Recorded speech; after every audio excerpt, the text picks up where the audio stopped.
Hello and welcome to the Not Ready for Primetime Project. We're Gary Seath and Brad Robinson. And you're not. This week, Brad, we're getting to something that we recorded a little bit ago. It's something, all right. So, how do we say it? So, back in the day, it was something we wanted to do. We thought it would be great. We'd do one of the Andy Kaufman specials, Andy's Funhouse. And we had a great idea of getting a guest in who I don't think I'm wrong in saying is an Andy Kaufman expert. I believe that's true. Yeah, that's why we thought he would be great to have on the show. Yeah, so we could not do that much research, which we didn't. No. And he did not sign in, which he didn't. So we were left with two options: either try to reschedule and find this guy and reschedule and have him on, or just keep recording, and that's what we did. So this is us talking about Andy's Funhouse without our Andy Kaufman expert guest. And this originally was going to air around the time that the Andy Kaufman special aired, but we held on to this. We held on to it because now we're cleaning the vaults, baby. So we are. Enjoy. This is great. We did it. It's not bad. No, we'll enjoy it. It's not bad. It is fun. It's fun to watch. If for no other reason, it'll make you go watch the special because it's fun. It's on YouTube. We talk about it in the show. Aside from Andy's Funhouse, we also want to mention the premiere of the new show. That's true. The new show. Not the new show. That's what they should have called it. They should have called it the new show. That would have been funny. But we have a date in 2 weeks, May 12th. Thomas Sennett and Jeremy Dove's exploration of season 6. They're calling it Not Ready for Season 6. Will be out. Will come out. So you've got 2 more weeks to hang out, and then please join them and us. We'll listen along. I'm excited to listen. We may even pop on a show. Let's Who not knows? Give promises here. I said May. Yeah, tune in, find out. Yes, so Andy's Funhouse, check that out. 2 more weeks. Check out Jeremy and Thomas's show. It's going to be fun. Right here on this feed. Yes. But for now, enjoy Andy's Funhouse.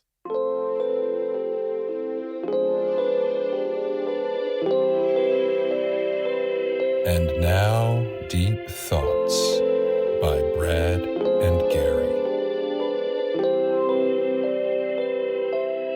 Hello and welcome to the Not Ready for Primetime Project. We're Gary Seath and Brad Robinson. And you're not. This week on Deep Thoughts, we're talking about Andy's Funhouse, the Andy Kaufman special. This special originally aired on August 28th, 1979, Brad. We're back in the 70s. We are. And I mean, you and I are not Andy Kaufman experts, so we might as well bring somebody in who knows what they're talking about. Yes, luckily for us, we have an Andy Kaufman expert. Who is that, Brad? We do, and I'm sure he's going to log on any second now. Any minute now, he's going to pop up on our screen and save us. Maybe he's in a different time zone and we got confused. No? Okay. No. Well, I guess it's just us. So we watched Andy's Funhouse. Yes. So Andy's Funhouse, like I said, originally aired in August of 1979. But it was taped in 1977. Yeah, July of 77, yeah. Yeah. So why the 2-year gap between taping and airing? I mean, I think it's kind of obvious after you watch it. And if you haven't watched this is an amazing thing to see, we should say. I don't mean that in a bad thing. I know that's your gut reaction.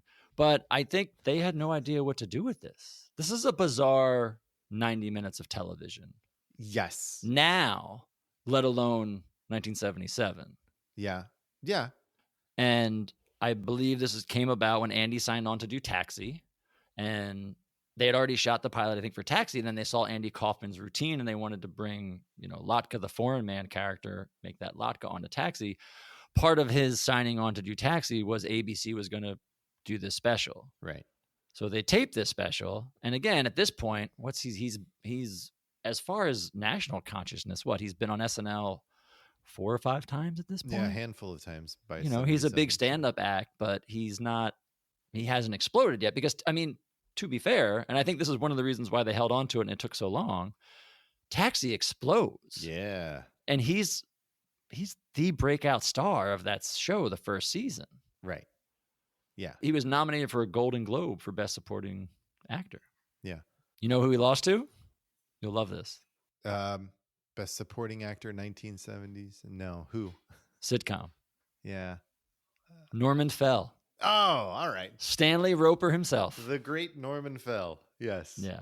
Oh, But, I think ABC met their end of the bargain. They recorded this bizarre special.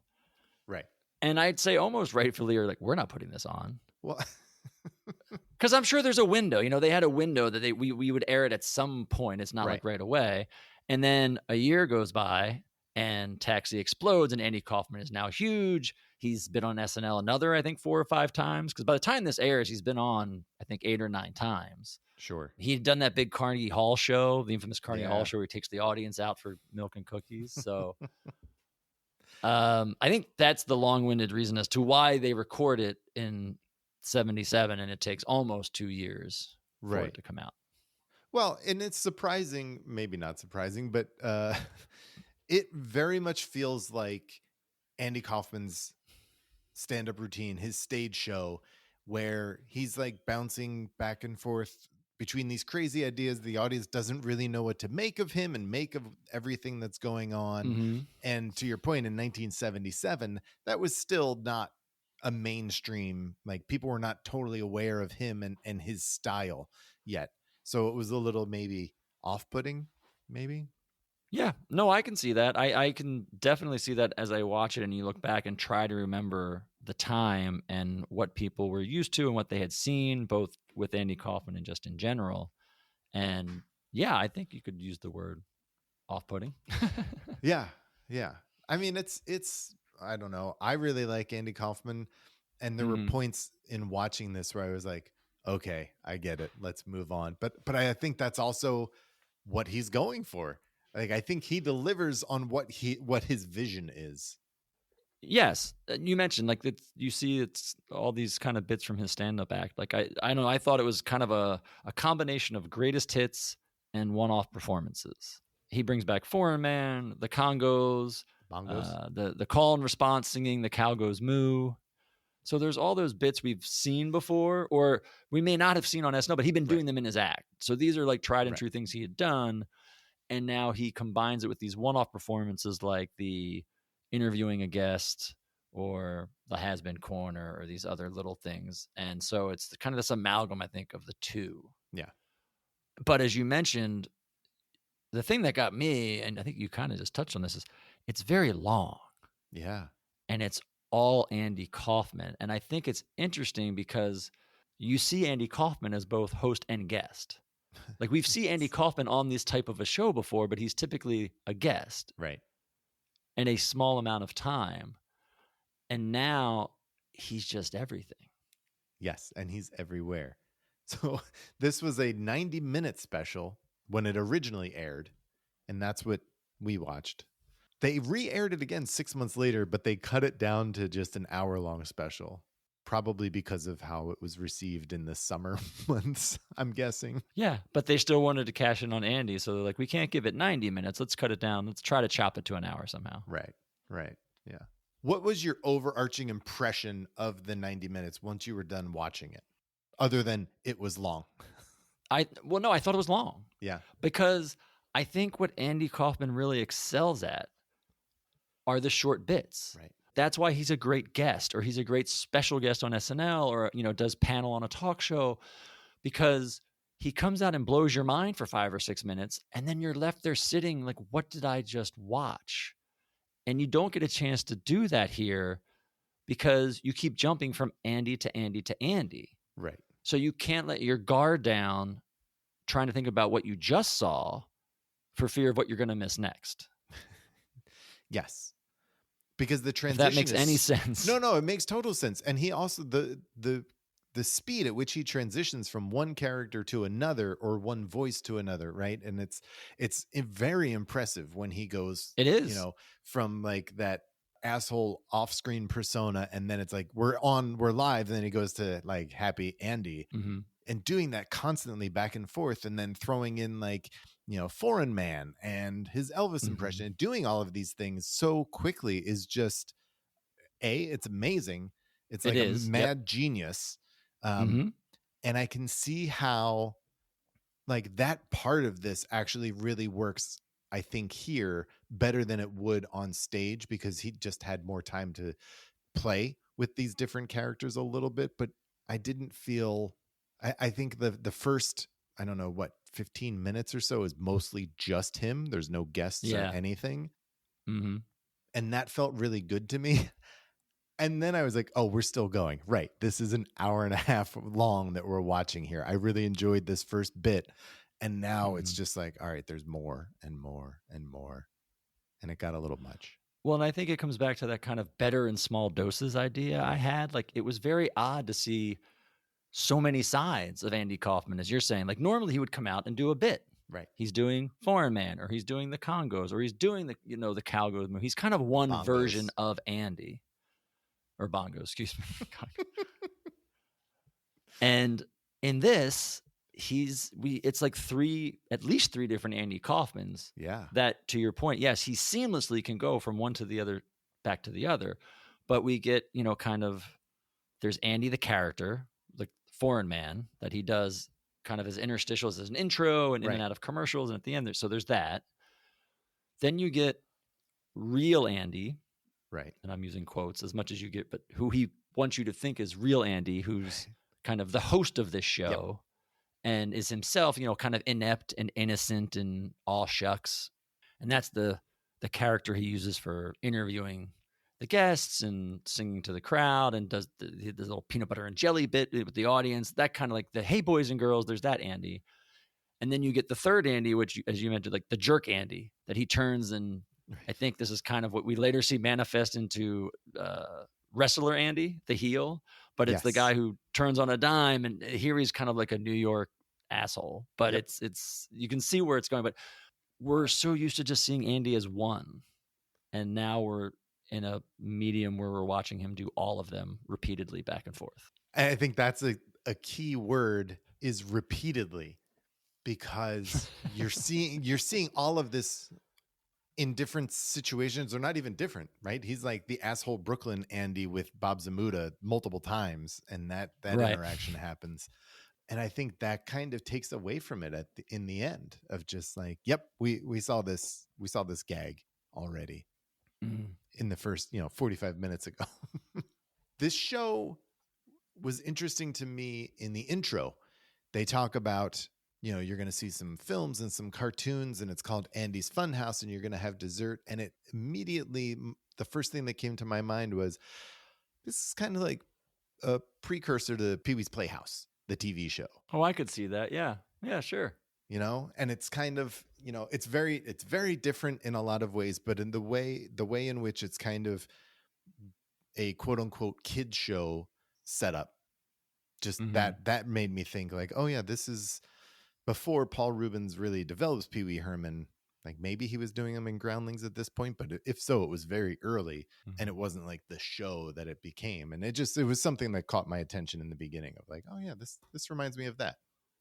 I could see that. Sure. Yeah. Well, he did have a lot of guests on the show. Yeah. He's got 90 minutes to fill. Yeah.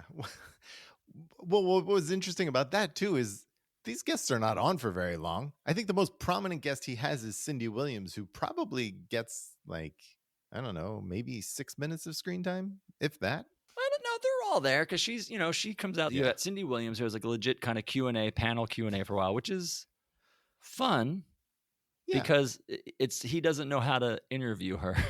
Right. He can't. He asked her like the same question 3 times about a trip to Finland or how was Russia.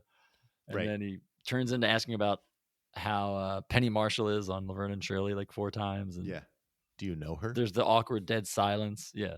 So she's on a good bit. And then she sings Mac the Knife, which she plays off as if they never rehearsed. But she's like, what am I supposed to sing? So. Could that someone be Mac the Knife?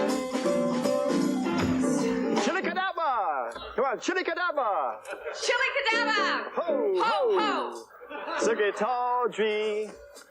Sugi Tawdry! Sugi Tawdry! Look out, Miss Madeline, and old Lucy Brown. Oh, the line forms on the right, babe. Now that Mackie's back in town.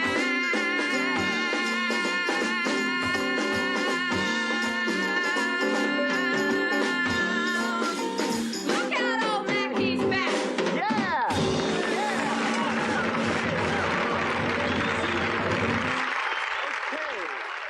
thought she was really good. She was. She was totally just, in it and having fun with it. I mean, I don't think we knew because we weren't alive when this was taped, but I don't know that we were old enough to appreciate just how big a hit Laverne and Shirley was. And much like Taxi was huge at this time when it airs, so is Laverne and Shirley. And so Cindy Williams is a really good get for the show. Of course, it's also ABC. I also didn't appreciate just how cool Cindy Williams was because Right?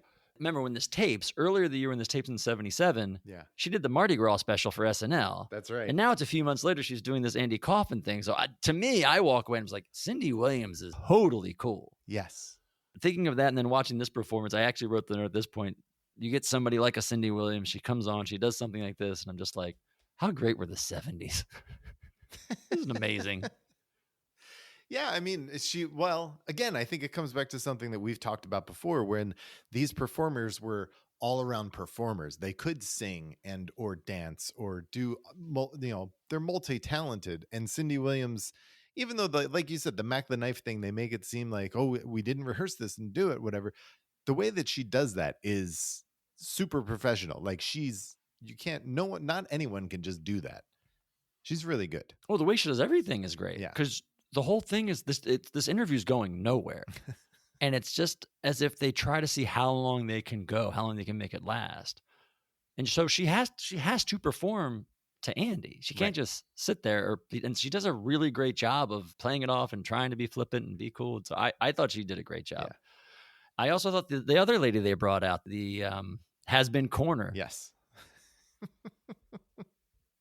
This is another one where he brings a guest out and she sings a song and then he brings her over and he's playing, again, dumb or inept, innocent Andy.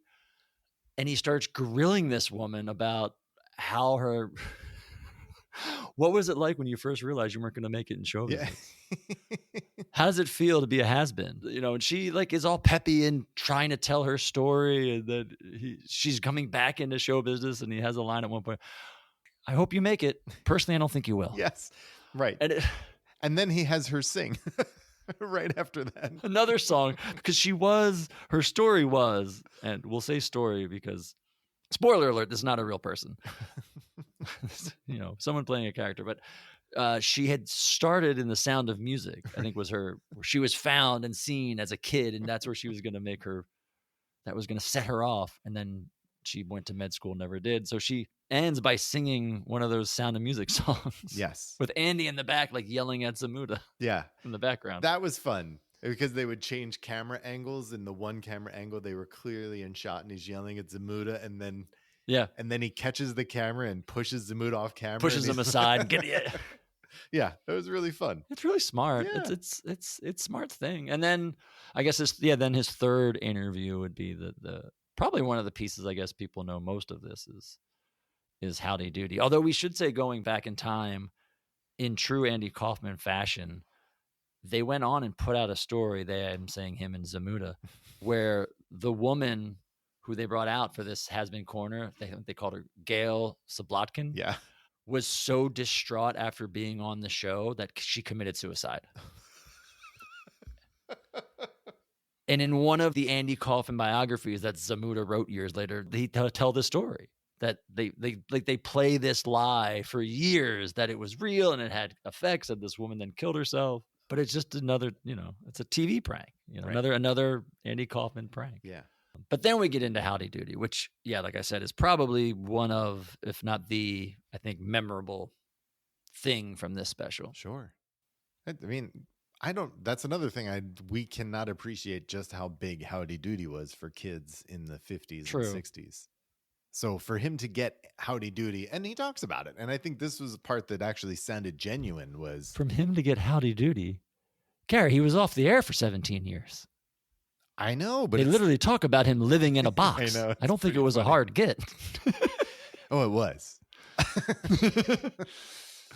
But you hear him, there are parts where Andy's talking about, just how in awe he was of Howdy Doody, and now he's getting to talk to him. And there are those moments with Andy Kaufman where you see, I don't know, there's something so innocent about him in moments like that. and vulnerable. Yeah. Yeah. It was such a bizarre change because he was so horrible to the other guests. Right. Yes. And then you see him kind of in this same character, but now he's so what appears to be, and he wants you to think, genuine. Right. With his adoration and love of Howdy Doody. And if you stop and look at it, and as you mentioned, like how he does all these characters throughout the night and repeatedly, like he's such a great actor. Yeah. He's doing such a good job playing all these different versions of himself so believably that, with maybe the exception, of Foreign Man, you're not really sure which is real, which Sure. one is real.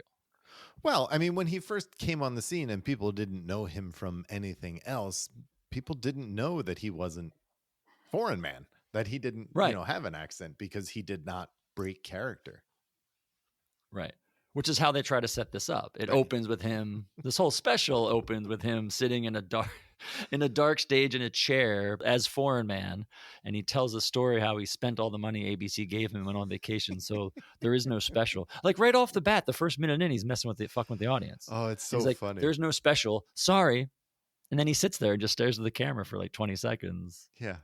in silence. And then he's, okay, well, now that everyone's gone and only my friends are here, Well, here's my special. I like when in that moment where he's sitting in silence, he looks off camera and says, as Foreign Man, they all think this is a joke. They think we're not just Right, going to yeah. do this for 90 minutes. Yeah, it's a really good setup to the entire tone of the show and Andy Kaufman's sensibilities. And it's just right off the bat, what you're getting. Or you don't know what you're getting, but you're in for something. I think that's You're in for something. Yeah. And I've always said this. I feel like every time we saw him, I was like, buy the ticket, take the ride, enjoy it. You don't know what it's going to be. It's going to be something. But to bring it back, this is just a lot. There's just a little too much to keep going and going and going. Yes, absolutely. I could see how almost any one of these bits would work as a standalone, either on SNL or on Carson or something. There's one or two things that I don't think may not work at all. That luncheonette sketch was kind of tough, and something else. The peanut butter and jelly thing was a little rough. But anything else, I could easily see him showing up as a guest somewhere and doing just that. Even like the Has Been Corner thing or Sure. the Cindy Williams thing on its own would play great as a standalone. Yeah. Right. I think this whole, this 90-minute special could have originally been an hour, and they could have really whittled it down to a much, maybe not a great hour, but a really good hour, as opposed But to. who's they? I guess Andy. I was going to say Andy and Zamuda, but really it's just Andy. But to that point, I don't think he wants that. No, I know he doesn't want that. I feel fairly confident this is what he wanted to put out. Right. No, I know. Something that just confused you and left you a little bit of what did I do, and wanted to make it longer than it should be because Right. you know what I mean? Yeah. Like he didn't want a solid hour. He wanted 90 minutes for you to be like, what the hell did I just watch for 90 minutes? Yeah. That was way too long. Yeah. All right. I kind of love him for that. We see what else? There's like a bizarre old school cartoon in here too, right? There is a bizarre black and white cartoon shows up in the middle of nowhere. I think it's introed by him at Fireman at one point. Yeah. It's about last names of people. Yeah. Yeah, there's a couple things that I'm like, even in Andy world, I'm just like, maybe didn't work. Sure. But if you're gonna put 90 minutes together, it's like it's kind of hard to put 90 minutes of top notch material. So Yeah. I know I'm not I'm not knocking it. Like not everything's gonna go out of the park, but Yeah. But he does open up with the greatest hits. He comes out and does, Foreign Man introduces the show, and then he comes on the stage as Foreign Man and does so many of those bits, the impressions and the Take My Wife Please, and then leads into Elvis. It's like all that stuff we've seen. But the classic Andy Kaufman as Foreign Man does a few jokes. He's a few minutes into his set and then loses his place and says, I have to start over. And instead of starting over the joke, he starts over the entire set from the beginning. He just like runs through, he like does a Cliff Notes version of the set up to that point to get himself back into pace. Yeah, it's pretty good. Yeah, there's a weird home movie at one point. Oh, right. And then he brings his sister out Yeah. and they sing Deo. Yeah. And to your point, like we wanted to make a solid hour. No, this is, I actually think I wrote the note. This is Andy just wanting, how much will you watch something bad? Right. How bad can I make something and how long will you watch it? Right. I liked the bit where he introduces Chubby Rosalie and he's as his asshole Brooklyn accent, talking to Zamuda, what he thinks is off camera about this person. And then he introduces Chubby Rosalie and then it's all static and we go to Foreign Man hitting the TV. Can't see. Because she never comes out. Because the Chubby Rosalie like never shows up. It's a guest who is not on the show. Right. But that to me, I don't know, that's a joke that one, I love. I think it's such an ingenious joke. Yeah. The messing with the vertical hold on your TV and it's rolling and it goes static at one point, which I don't think many people today can understand. Right. No. Like you have to be old. You have to be old to get that joke. Yes.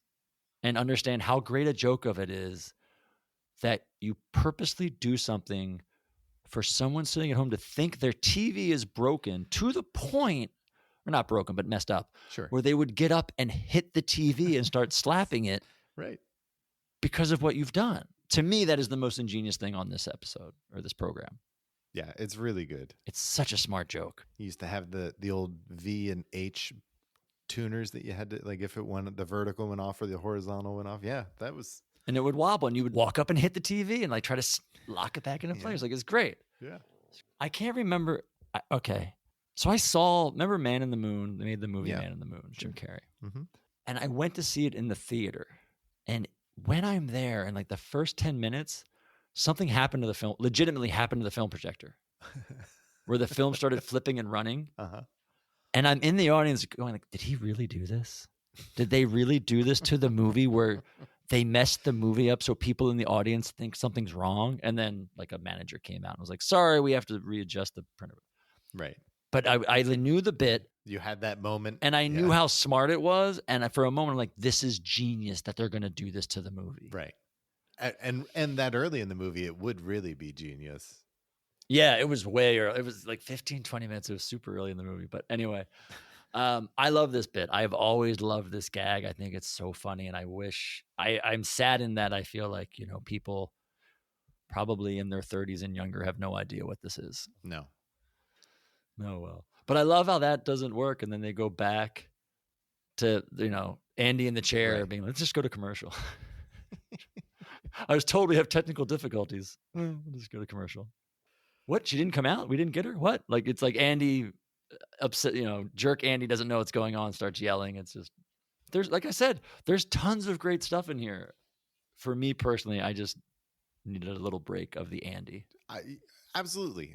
And as Andy fans, we're saying that. Yeah. Oh, yeah. Can you imagine watching this if you didn't know, like, if you just knew of Andy Kaufman from Taxi, right? Right. Which is why you would have it this most likely, or SNL. Yeah. I wonder how many people actually made it through the full 90 minutes in the original airing. That's a good question too. Yeah. We'll never know unless we were to do a survey. What actually would have helped legitimately? Yeah. And I'm only saying this because of SNL, but music guests.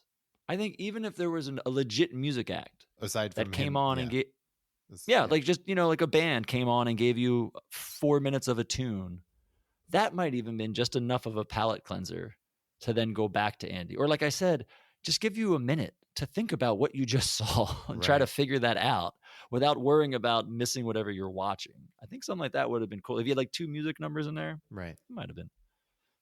That's an interesting point. Yeah. But again, Andy wouldn't want that. No, yeah. You know why? That would make it comfortable for the viewer, and is exactly what he didn't want to do. Right. And he was successful in that. So, was this, and I'm asking this legitimately, so was this kind of him retiring a bunch of these bits from his stand-up act? Because after this is kind of when he moves into the whole wrestling persona after this airs. I mean, that I don't know. That would be a great question to ask a guest if we had them here, because they would probably know that answer better than me. But I hear what you're saying. No, you're right though, that this, because this came, by the time this came out, it's 79, so Taxi's on for a little bit more.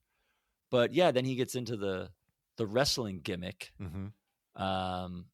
you know, and he's more known for like the gimmicks that happen. You know what I mean? Right.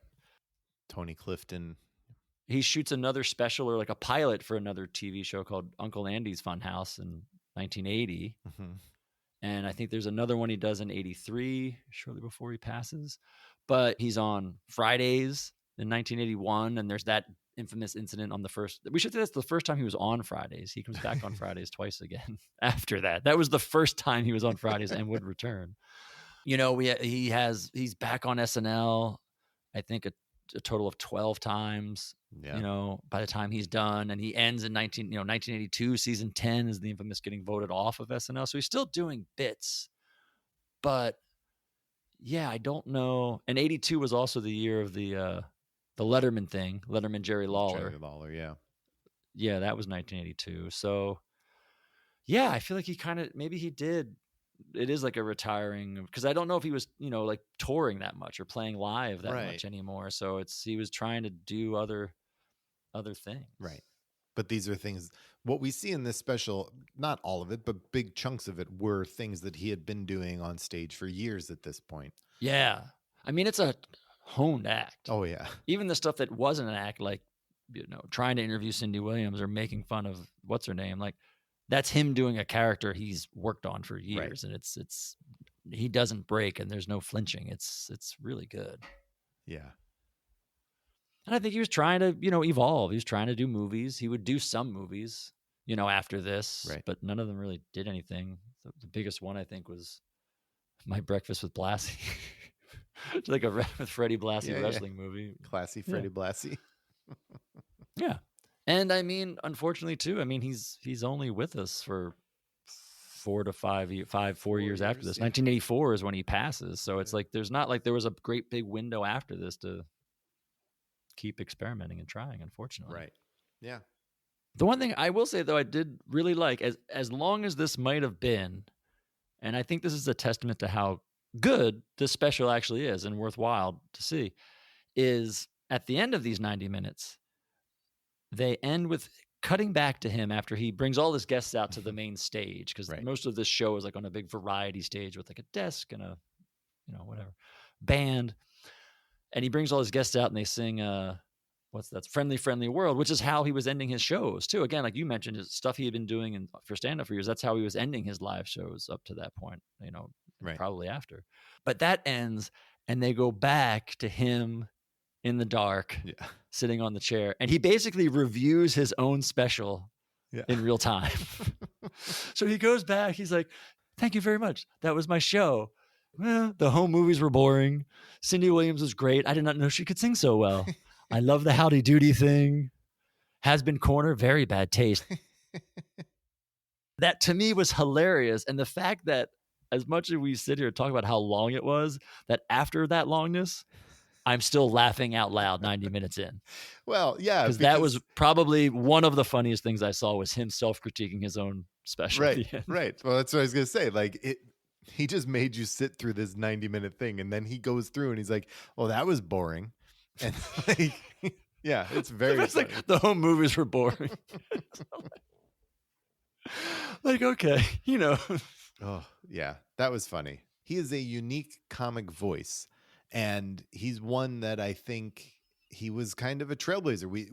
Comics that came after him of this ilk were totally following in his footsteps, like people who were doing uncomfortable comedy for the masses. But he was just like a singular talent, and I think seeing him jump between all of the different Andys in this special, boom, boom, boom, were just like, that was really just kind of awe-inspiring to me, where I was like, yep, he's even better than I thought that he could do this so well. Yeah, that's a good point. I kept thinking that too a couple times. He's just ahead of his time. Yeah. People were not ready for that kind of humor.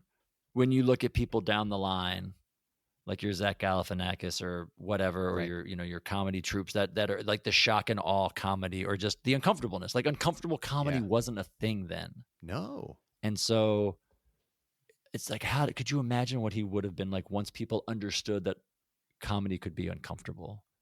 because who knows what he would have done, because some of this stuff is just amazing then. And it gets caught in the time capsule a little bit too much. Like the TV gag. The TV gag is a perfect example. It's one of the smartest, uncomfortable, I don't know what's happening jokes. Right. That you just literally can't do today. Not that it doesn't translate, you just can't even do it today. That's true, yeah. But what would he have done today? It's like Orson Welles' War of the Worlds kind of stuff. Sure, yeah. There's so many small, and they're few and far between instances of people really like fucking with the system. Right. And he's won. And he did it too well because no one was ready for it. I mean, he did it too well to the point where people didn't know who Tony Clifton was. Was it Zamuda? Was it Andy? Like, I love the whole Tony Clifton story saga. I love that whole thing. It's genius. Yeah, genius. I mean, and it's like one step further. He actually dies, and people question whether it's legit or not, because that's the kind of thing that Andy would do. Yeah. I mean, he is a next level talent. And I think this, while it was a little bit long, I think your read on it is right. He wanted it to be that long and kind of uncomfortable for you. So you had to sit through all of this and just see. I think it's kind of like a self-referential on entertainment in a way, where it's like you have a shitty interviewer doing a poor interview with someone like Cindy Williams, who people love. Talking to a celebrity about nothing. Yes. Like, I'm going to have this interview with you that's going to be so important, and we're going to talk about nothing. Like, that's what he's saying. Yes. Also, the height difference in his desk and where her yes, that was great.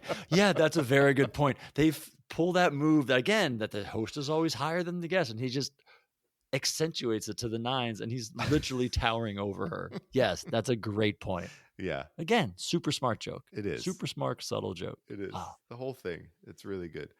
I want to go back and rewatch it now with a different lens after talking to you about this whole, like, he's trying to make you uncomfortable bit, because I think that's a really good point. And it's a different way to appreciate the humor, the comedy that's going on. Oh, there's so many times. Like I said, the Cindy Williams thing, which comes early. Yeah. Again, just how long will you put up with this? And then there's about in the middle, he stops and he makes peanut butter and jelly and is having a snack with the kids that literally goes nowhere.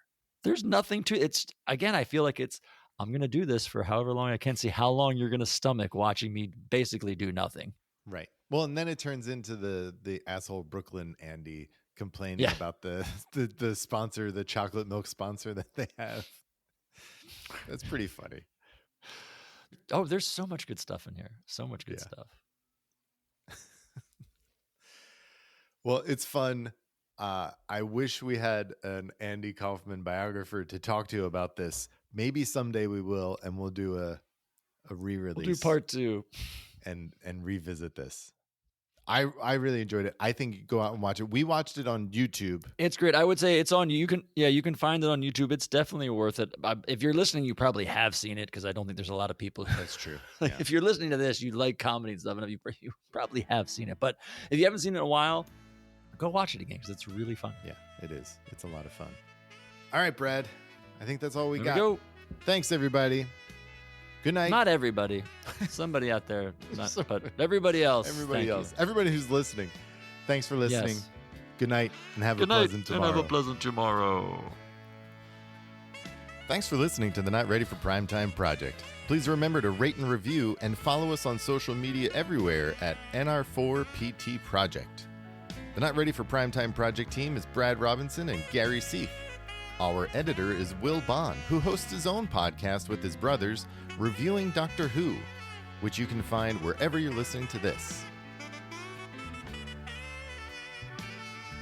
The original music for Deep Thoughts is provided by Jacob Spiewak. The announcer is Jason Taylor. Good night, and have a pleasant tomorrow. And I just want to say, until we meet again, please remember,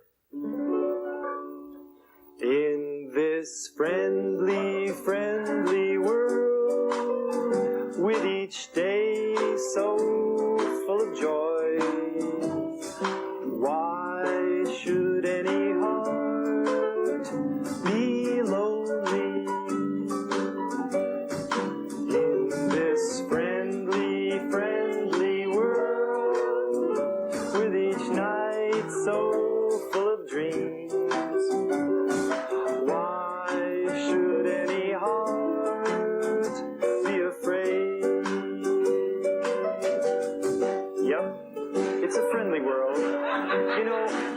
treat each other like brothers and sisters.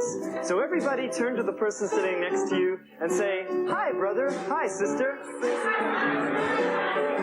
Very good. Very good. And now, okay.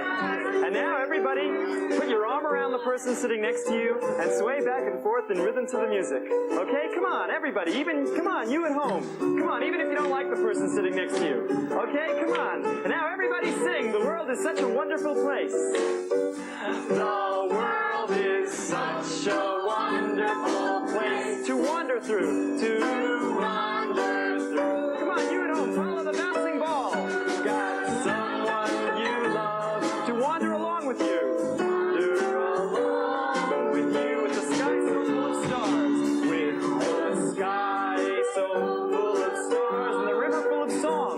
And the river so full of song. Every heart should be so thankful.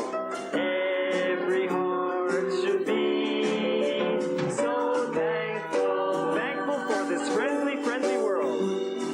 Thankful for this friendly, friendly world. Okay, you want to sing it again? Okay, one more time. Come on, everybody. Oh. Come on, I don't hear everybody. Oh. Okay, we won't stop until everybody sings. Come on. Oh. Thankful for this friendly, friendly world.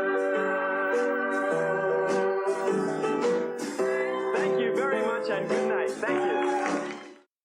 Brad, why do you do this? Do you do this to hurt us?